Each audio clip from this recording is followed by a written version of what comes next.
विश्वविद्यालय या BHU के बिगाड़ने का काम करते हैं और ऐसी पीढ़ी के लिए, समाज के लिए ये अभिनेता नेताओं की तमाम आरोपबाजी चल रही है, उसको लेकर के क्या सियासतदारों को क्या नसीहत हो? क्या देखिए, अब किसी को नुकसान। मन सिंह वर्मा जी फिलहाल मौजूद हैं, सीधे उनसे बात करते हैं।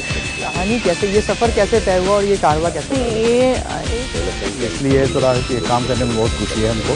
था उसको लेकर कि वो हम हमारी आज की तारीख में सर सबसे पहले निवेश प्रभावित हो रहा है देश का।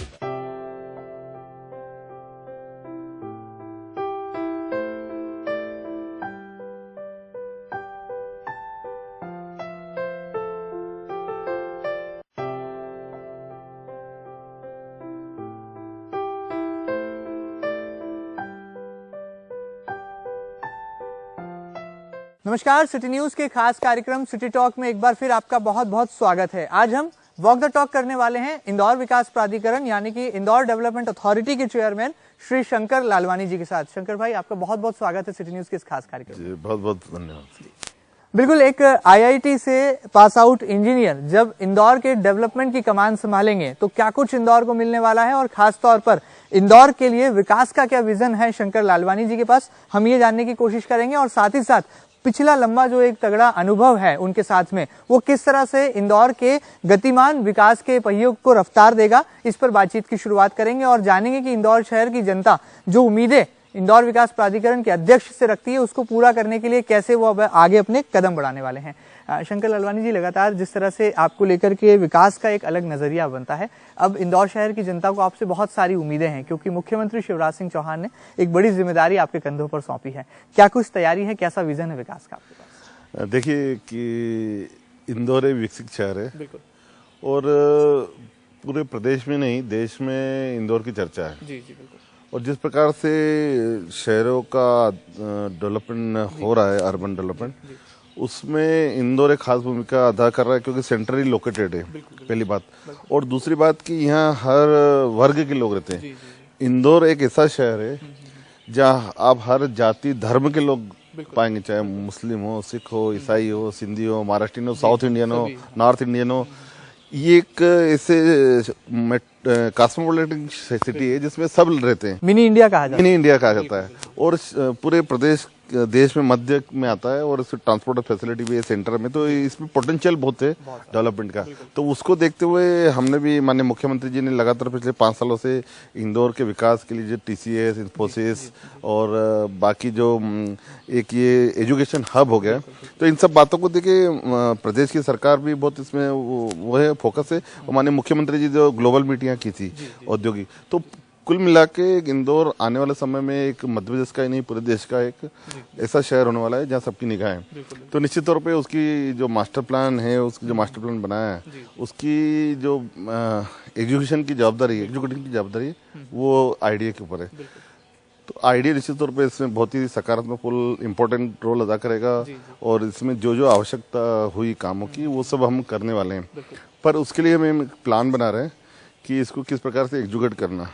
देखा ये गया है कि पुराने समय में विकास हुआ है, बहुत सारा विकास हुआ है, पर कहीं कहीं प्लान वे में विकास हुआ है, कहीं कहीं अनप्लान वे में हुआ है। विकास जरूर हुआ, लेकिन हमारा मानना है कि अब ऐसा कुछ एक फ्रेमवर्क बना लें जिसमें माननीय मुख्यमंत्री जी का जो योजनाएं हैं, जो शॉर्ट टर्म की योजना है, जिसमें गरीबों के लिए आवास हो, कम दर पे भूखंड हो, इन सब चीज़ों के लिए हम एक पॉलिसी बना रहे हैं कि कैसे सस्ते में सस्ता भवन गरीब और मध्य वर्ग को उपलब्ध कराया जा सके, और इसके अलावा गरीबों के लिए भूखंड कैसे उपलब्ध कराया जा सके और इंफ्रास्ट्रक्चर कैसे डेवलप किया जाता है। ये सब मुख्य बिंदु हैं इसमें आने वाले समय में जो हम करना जा रहे हैं।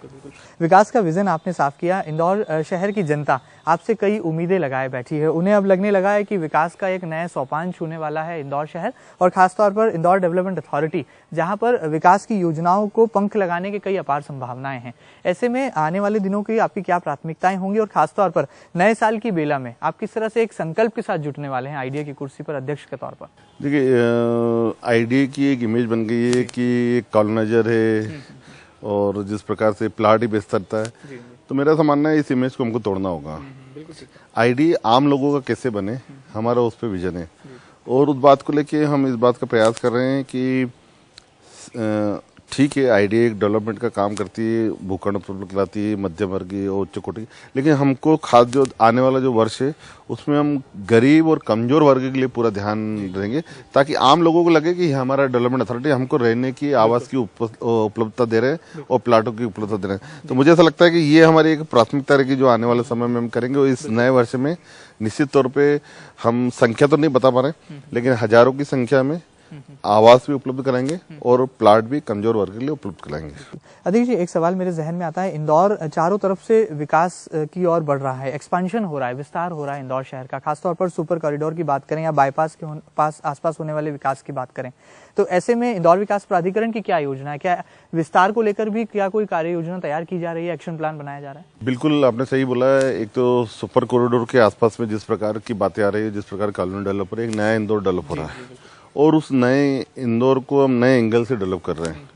अगर हम बात करें, हमारी जो अभी जो एक प्लानिंग का एक पार्ट है सुपर कॉरिडोर के आसपास का है, जिसमें कि हम चाहते हैं कि आने वाले समय में अगर आदमी एयरपोर्ट से उतरता है तो उसको सुपर कॉरिडोर के चाहे इस ओर आना हो, चाहे उधर इंडस्ट्रियल कॉरिडोर पीतमपुर जाना हो, तो दोनों ओर उसको जाने के लिए सुविधा हो, आसपास रहने के लिए अच्छे होटल्स हो, इंडस्ट्री हो।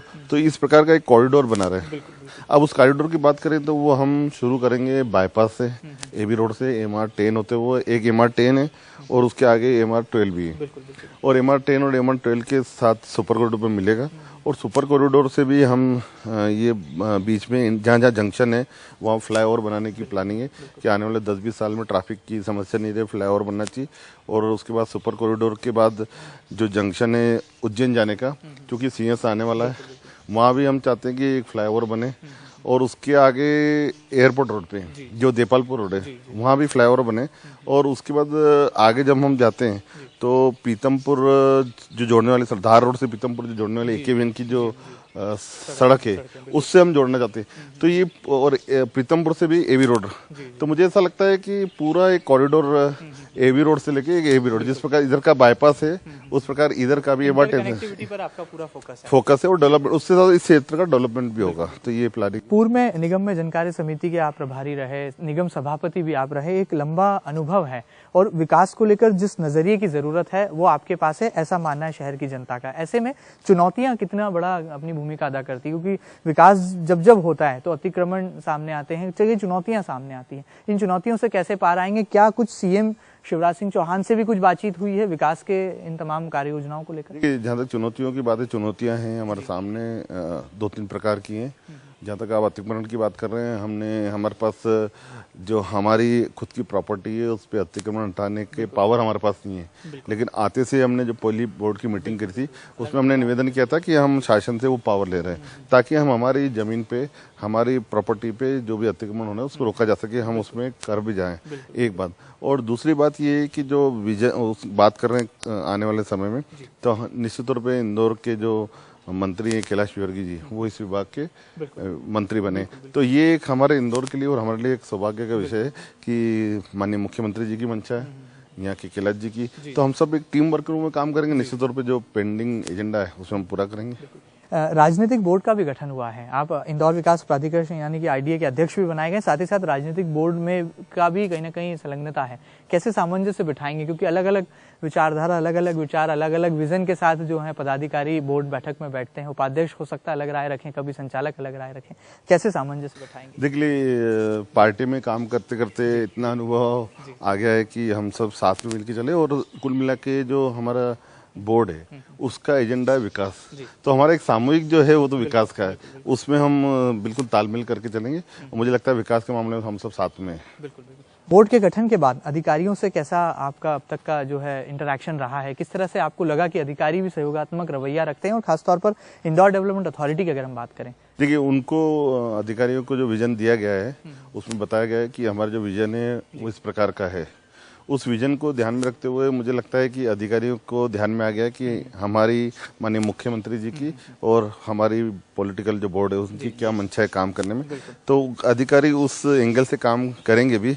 और आने वाले समय में हमने एक नए प्रकार का एक सोच विचार भी डेवलप कर रहे हैं जो कि अभी पाइपलाइन में है, लेकिन उसमें ये आपको जरूर बताना चाहूँगा कि इंदौर का जिस प्रकार से विकास हुआ है, कहीं कहीं तो प्लान वे में हुआ है, कहीं कहीं अनप्लान वे में हुआ है। हम चाहते हैं कि एक विजन डॉक्यूमेंट जो माननीय मुख्यमंत्री जी ने घोषणा की है, तो 5 साल में माननीय मुख्यमंत्री जी घोषणाओं को किस प्रकार हम पूरा कर सकते हैं, तो वो एक 5 साल का डॉक्यूमेंट बना रहे हैं। और एक हम डॉक्यूमेंट आने वाले 50 साल में, वो 2 स्टेज में होगा। 50 साल में इंदौर के ऊपर क्या क्या लोड होगा, अगर एक इंदौर एक एजुकेशन हब हो रहा है और इंडस्ट्रियल हब होगा, उसके साथ साथ हमको ऐसा लगा कमर्शियल सिटी इंदौर बड़ी बनने वाली, तो पीतमपुर, मऊ, इधर देवास, इधर आपका उज्जैन, और यहाँ तक कि पर्यटन को देखते हुए धार जो मांडो है।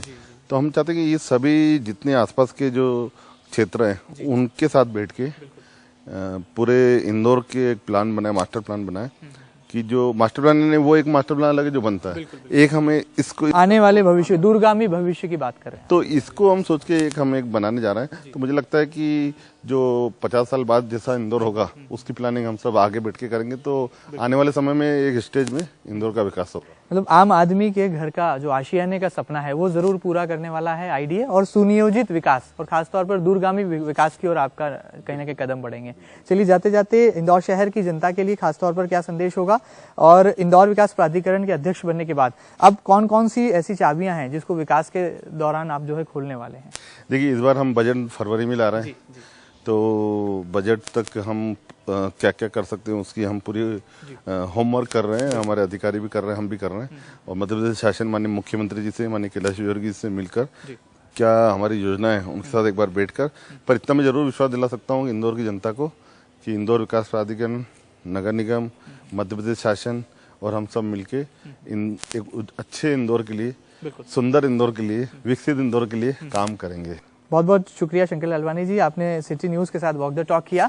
उम्मीद है कि एमएलए बनने की ओर अग्रसर जो तमाम राजनीतिक समीकरण थे वो शंकर लालवानी की ओर इशारा कर रहे थे, लेकिन मध्य प्रदेश के मुखिया यानी कि सीएम शिवराज सिंह चौहान ने विकास की चाबी सौंपी है और इंदौर विकास प्राधिकरण के अध्यक्ष के रूप में शंकर लालवानी जी को एक बड़ी जिम्मेदारी दी है। देखना होगा कि उनके विकास के विजन को कैसे वो पूरा करते हैं, और इंदौर की जनता खासतौर पर जो आम आदमी के आशियाने का सपना है उसको पूरा करने के लिए उनके कदम किस तरह से गति से बढ़ते हैं। फिलहाल सिटी न्यूज के खास कार्यक्रम सिटी टॉक में इतना ही। अगली बार फिर मुलाकात करेंगे एक और जानी मानी शख्सियत के साथ।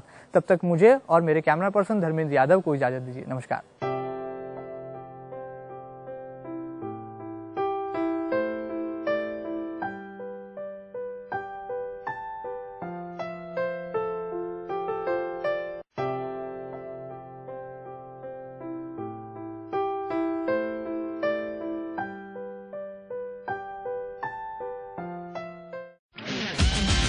विश्वविद्यालय या बीएचयू के बिगाड़ने का काम करते हैं और ऐसे पीढ़ी के लिए, समाज के लिए ये अभिनेता नेताओं की तमाम आरोपबाजी चल रही है, उसको लेकर के क्या सियासतदानों को क्या नसीहत हो? क्या देखिए, अब किसी को नुकसान मनन सिंह वर्मा जी फिलहाल मौजूद हैं, सीधे उनसे बात करते हैं।